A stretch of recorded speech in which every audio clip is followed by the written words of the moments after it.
Welcome to another edition of the brand called You. Today we have a very, very accomplished soldier who's with us, General Vikram Dogra. Vikram, welcome to the show. Thank you so much. General It's a pleasure to be Dogra, here. thank you. General Dogra is the Sword of Honor recipient. He served in Jammu and Kashmir. He's been a part of the UN peacekeeping force in Angola and Africa. And he's a committed sportsman and adventure enthusiast. And I saw some pictures of him running the marathon and the Ironman and all kinds of things. So, Vikram, tell me a little bit about your early career with the Army, and talk only about what is in public domain. Yeah, I joined the Army 1981, December.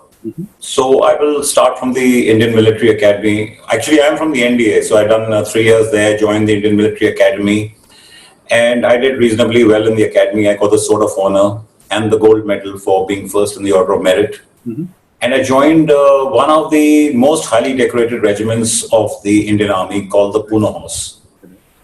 In fact, they have 4 Victoria Crosses and 2 Paramveer Chakra. Wow. So having joined a regiment like that, which had so much of name, so much of history, over 200 years old, there were very high standards to be met up to. And when you join an armored regiment, really you know nothing about the equipment. The IMA and all prepares you to become a platoon commander, which is more relevant to commanding men in an infantry battalion. But when you join an armored regiment, the tank is totally alien. So while you're a second lieutenant, that time we used to have the rank of second lieutenant. So while you're a second lieutenant and an officer, but you know nothing. You are not even as clued up as the youngest Jawan who's joined the regiment, because they get trained on tanks and come. So my entire time was spent trying to learn. So the first 6 months, you are learning from the men, from the junior commissioned officers, from the officers, and you have to establish yourself to prove to the guys there that you are worthy of their respect. You can command their respect and not demand it. So you have to prove to them you're better than them in games, in knowledge about the equipment, in the courses of instruction that you attend. So after the first 6 months, I went on for my young officers course to the to the alma mater of the Armored Corps, which is at Ahmednagar. And there you are trained for 6 months. So the initial part of my career, as anybody else in the Army, was spent trying to learn, imbibe about the equipment, about the tactics, about strategy, about man management, and about the ways of the Army. And I stayed in my regiment for about 5 years, after which I got posted to Ahmednagar as an instructor in gunnery, tank gunnery. Thereafter, did all the essential courses, and finally went on to command my regiment in 2003. And that actually is the ultimate goal of anybody, to command your regiment. Correct. So that was how it went about. Correct. Very interesting. Very interesting. So, I was just telling you that I come from an Army background. I'm not an Army officer. My father was. And I just think that the Army prepares you for a certain kind of disciplined life. I'd like to hear from you, Vikram. What does the Army prepare you for? Well, the Army prepares you to be a leader. And everything else that you spoke of or people say goes to making a good leader. So it's the discipline, the loyalty, the commitment.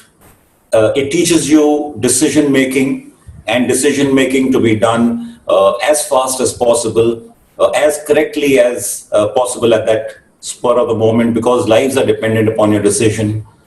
So all this encompasses to going to to making you into a good leader, where the men that you command will follow you and follow you even into battle. And that's what the Army teaches you. Very interesting.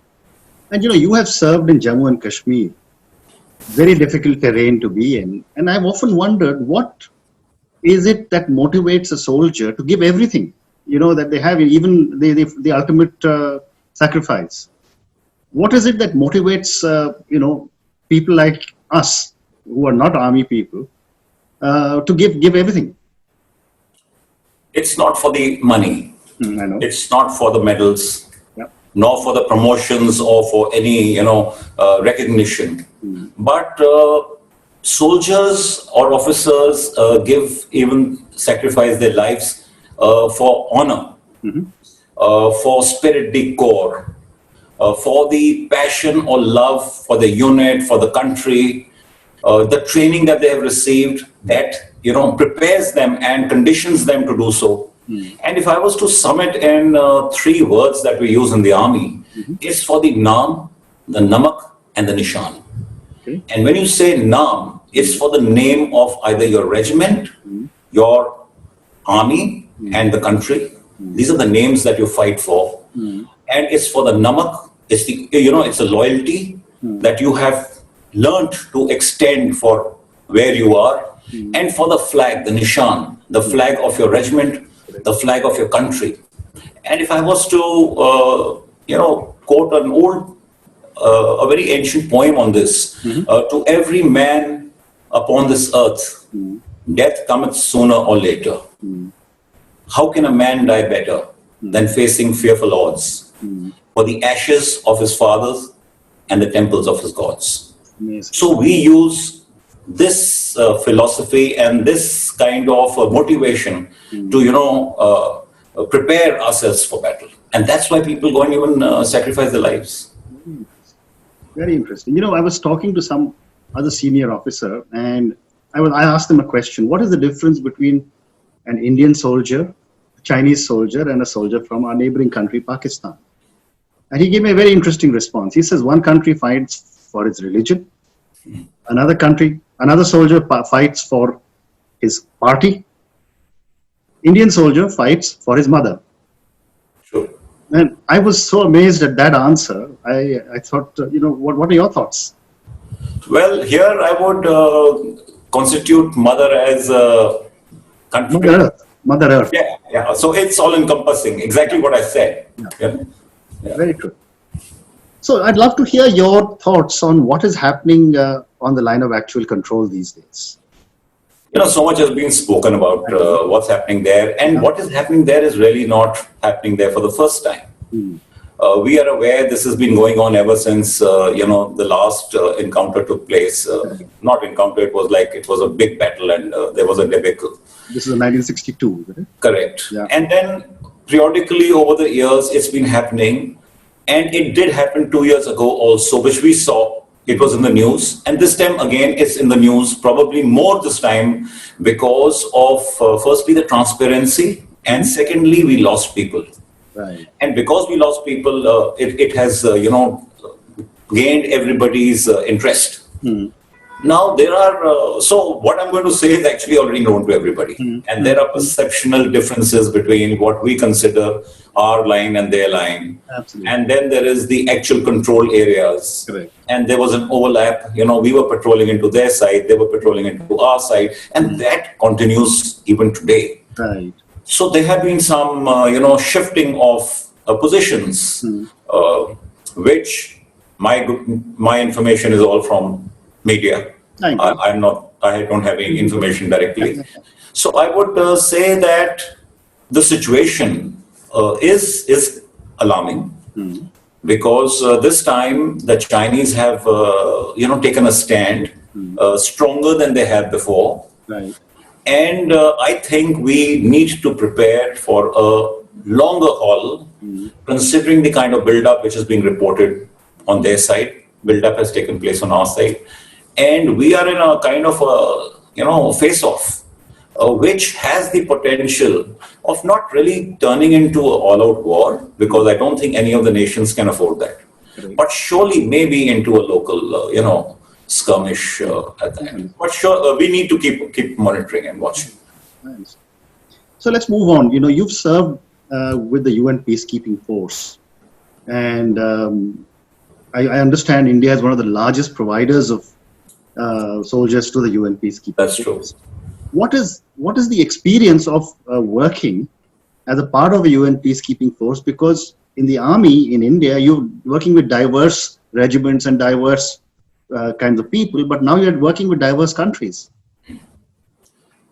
It's very, the experience is unique, but it's also very informational to know that our army works in a much different manner than many armies across the world. The other armies, the European armies, are very 9 to 5 kind of outfits, where their engagement is very clinical. Similarly, some of the African countries, but the Pakistanis and the Indians have similar methods of working. And I found that Indian officers and Pakistani officers would be working and slogging, whilst the others, like I said, had more of a 9 to 5 culture.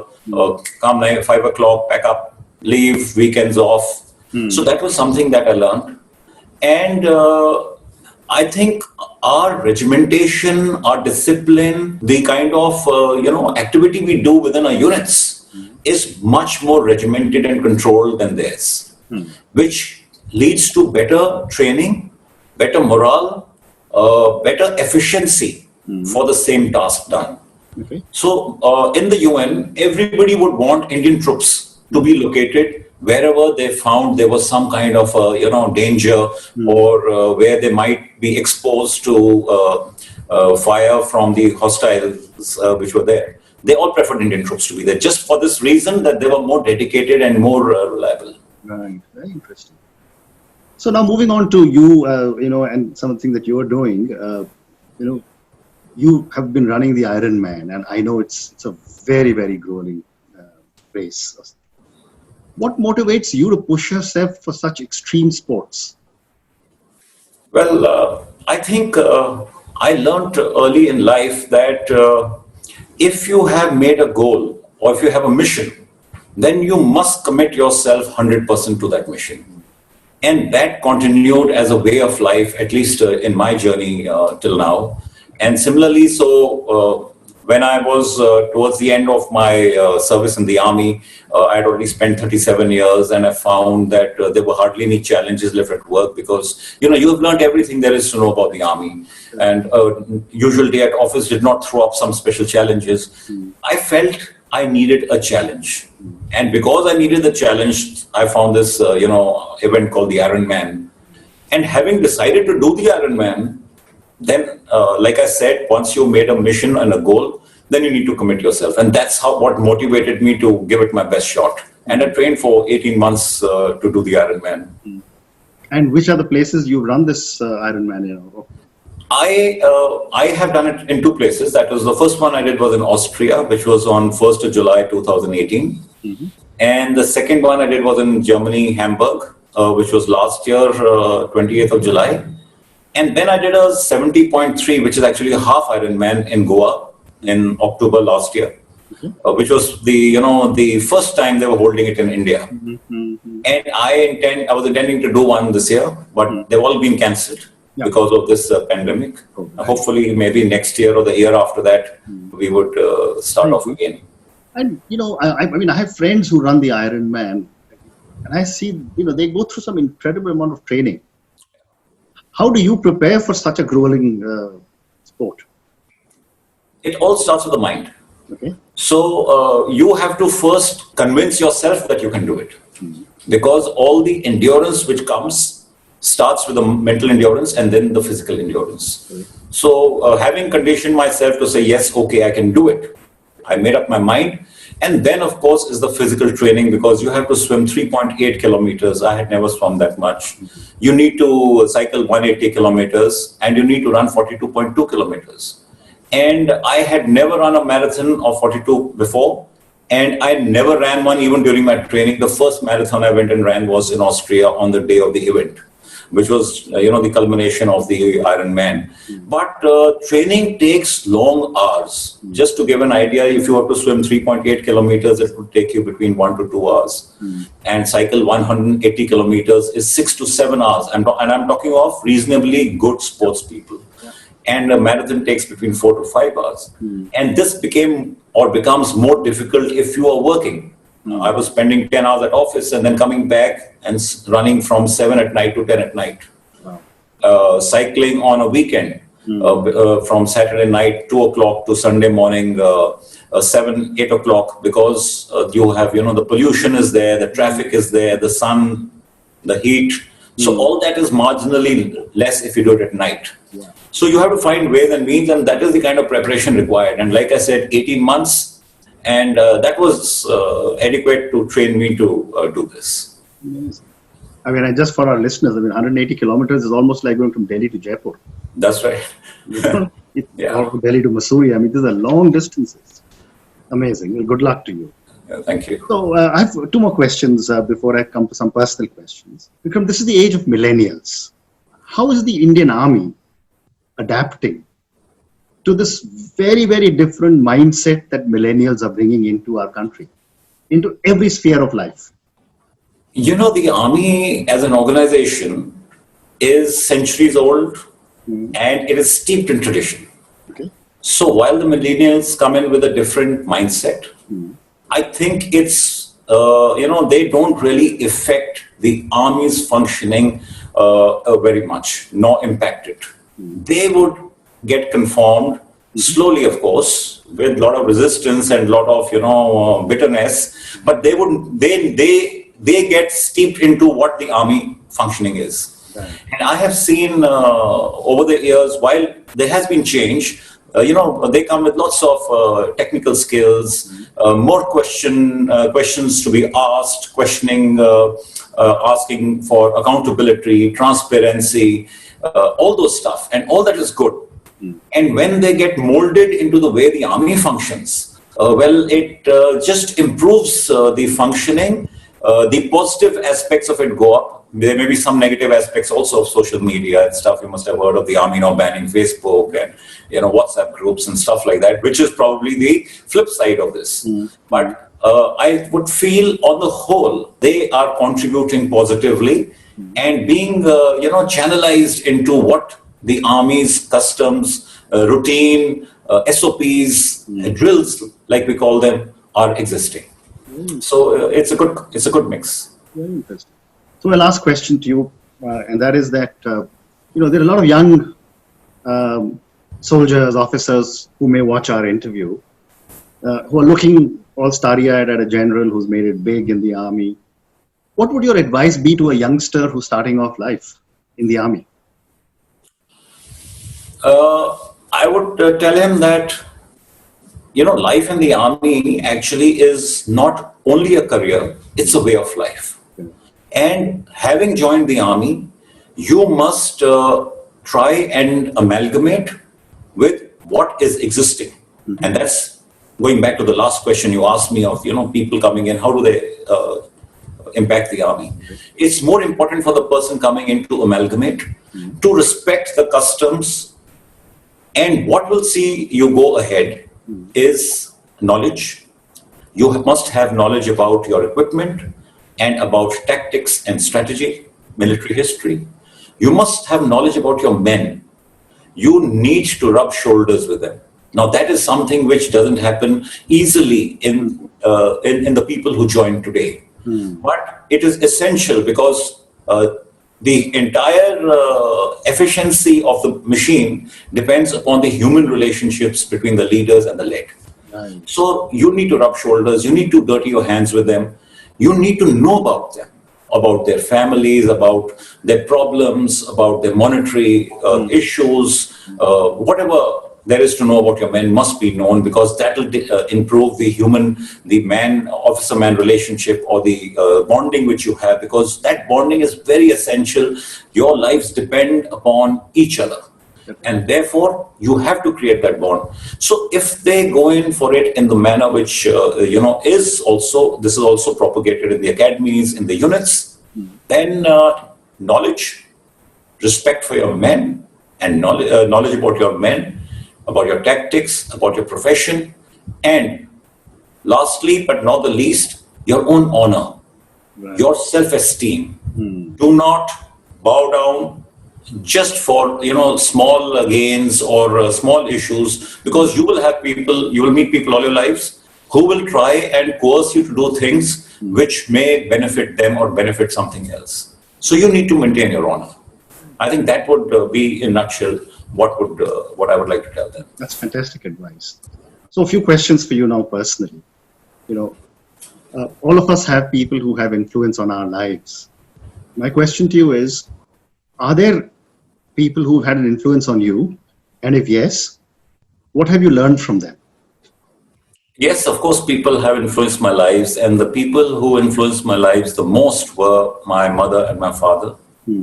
And from my father, who was also an army officer, Okay. I learned that if you work hard and if you persevere, there is sky's the limit. From my mother, I learned, to be versatile and to be resilient. She lived alone in Delhi while my dad was in the field area. And I'm talking about the 60s when there were no telephones, there was no communication.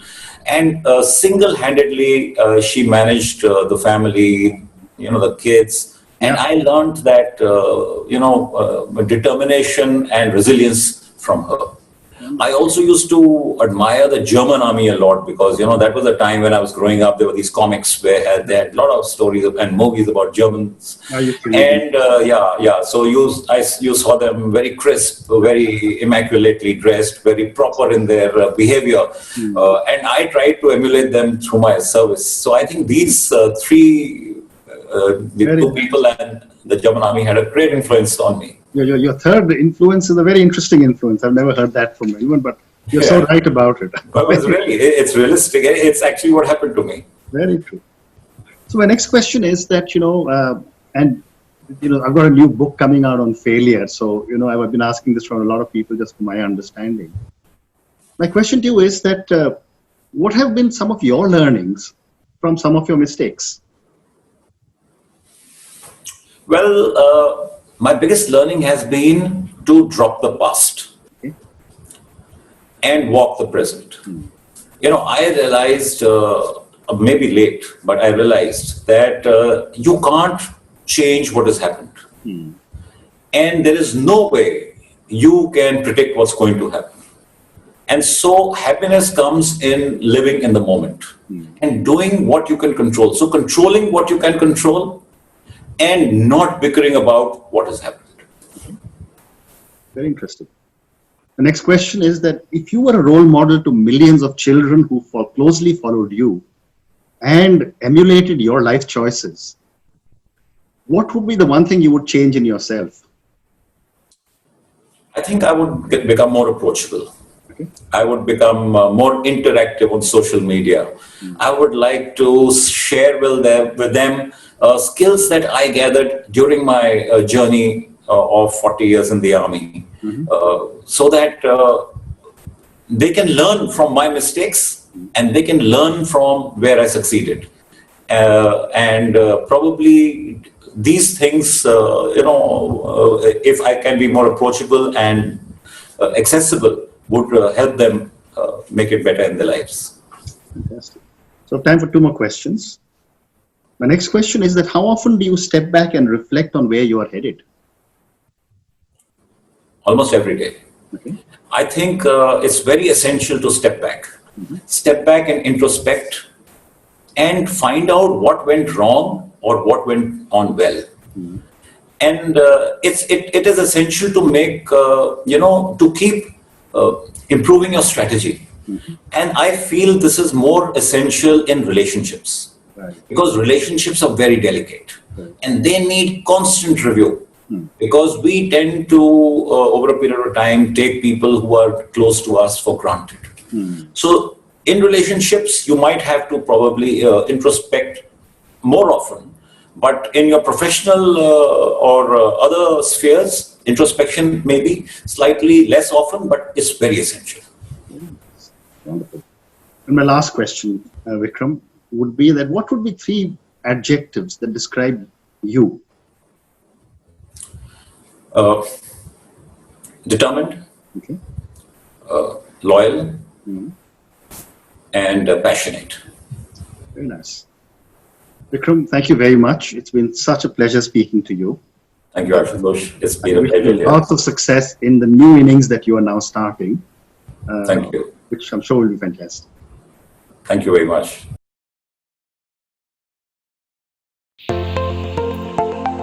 Thank you for listening to the brand called You Videocast and Podcast, a platform that brings you knowledge, experience, and wisdom of hundreds of successful individuals from around the world. Do visit our website www.tbcy.in to watch and listen to the stories of many more individuals.